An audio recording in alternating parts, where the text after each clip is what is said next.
Hello friends, welcome to my channel The Perfect Plate. Hello friends समस्त मोर नमस्कार। आज मु गोटे भिन्न रेसिपीटा आनी बिना बिरी आउ अरुआ चाउल रे चकुली पिठाटे बनैबे अति सहज और सरल उपाय रे बनैबा। बिरी चाउल बतुराइया ପାଇଁ कि निहाती 7-8 घंटा दरकार, किंतु एथिरे 20 मिनिट रे आण प्रस्तुत करि परिबे। बहुत ही नरम आ बहुत ही कम समय रे बनैबा। चलंतु आरंभ करिबा। एठी मु सुजी नेइची, सेतिरे किछि पानी देकी ताकू ग्राइंडिंग करदेबी किछि समय पई। 2 ରୁ 3 मिनिट आम ग्राइंडिंग करदेबा। से भल भाव ग्राइंडिंग हो सारा पर ताकू खोलिकी देखिबा आम केते पानी आउ दरकार कि एतिकी पानी रे हिजिबो। तापर सेतिरे मु कि दही पकेबे। एठी मु सुजी 300 ग्राम नेइची, दही मु 100 ग्राम पकेइची। आराम रे 4 ରୁ 5 जन खाई परिबे। ताकू भल भाव गोले साइला परे आमे एतिकी मोटार आणाटे बनेबा। बेसी पानिया बनेबानी कि बेसी मोटा बनेबा नहीं। सेतिरे स्वाद अनुसार लूण आउ बेकिंग सोडा पकेई देली आउ गोटे छोट पैकेट इनोटे पकेईकी भल भाव गोले नेली। इनो जतले पकेबे धीरे धीरे गोलेबे, जोर जोर गोलेबे नहीं। ताकू किछि समय पई कि छाड़ी देबे, 15 ରୁ 20 मिनिट छाड़ी देबे टिके आनाटा फुलिबा पई। तापर गरम तवाटे बसेबे, सेतिरे पानी तेल पकेबे, तापर पानी छिचाड़ी देबे नॉर्मल टेम्परेचर को आसीबा पई। तापर गोटे गोटे करिके पिठा बनेबे। देखिबे अति सहज रे बहुत कम तेल रे भी आराम रे पिठाटी उठी जिवो आ बहुत ही सॉफ्ट रहिबो। देखंतु केते आराम रे तावारू छाड़ी जा।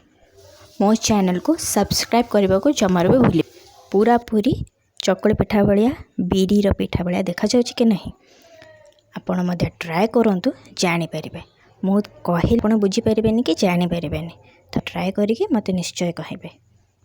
एमती गोटे गोटे करी मु सब बनै देबी। बेसी पतला आमे करबानी कि बेसी मोटा करबानी। मीडियम साइज रो आण आमे पकेकी गळे नबा। तापर मो पिठा हेई गला। एठी मु सर्व करबी। किछि पियाज नेली आ एठी मु दही रो गोटे चटनीटे बनैची। दरकार मु आपनको नेक्स्ट वीडियो रे शेयर कर देबी तार रेसिपीटा। आ एठी किछि चना मसला नेची। आर भी जदि रेसिपी दरकार मु आपनको नेक्स्ट वीडियो रे शेयर करबी। आप मते कमेंट सेक्शन रे जणाइबे। ताको भल भाव रे मु सर्व कर देली गार्निश करके। चकुली बुट डाली तरकारी किंबा मटर तरकारी किंबा आलू कषारे बढ़िया लगे। एठी चना मसला ट्राए करिछि। देखंतु केते सॉफ्ट हेछि आउ केते आराम रे छिड़ी भी जाउछि। टाणीबा दरकार नहीं कि हार्ड होनी कि सुकोनी। वृद्ध व्यक्ति माने भी भल भाव खाई परिबे। जदि तांको खाइया को असुविधा होतबो चोबेया ପାଇଁ कि एटा खाइले आराम रे खाई परिबे। आ तांकर आंठु गंठी अछि से माने तो बिरी खाई परिबेनी, से माने सुजी रो पिठा करी खाइले बहुत ही भल। छुआ मान को टिफिन रे मध्य दे परिबे।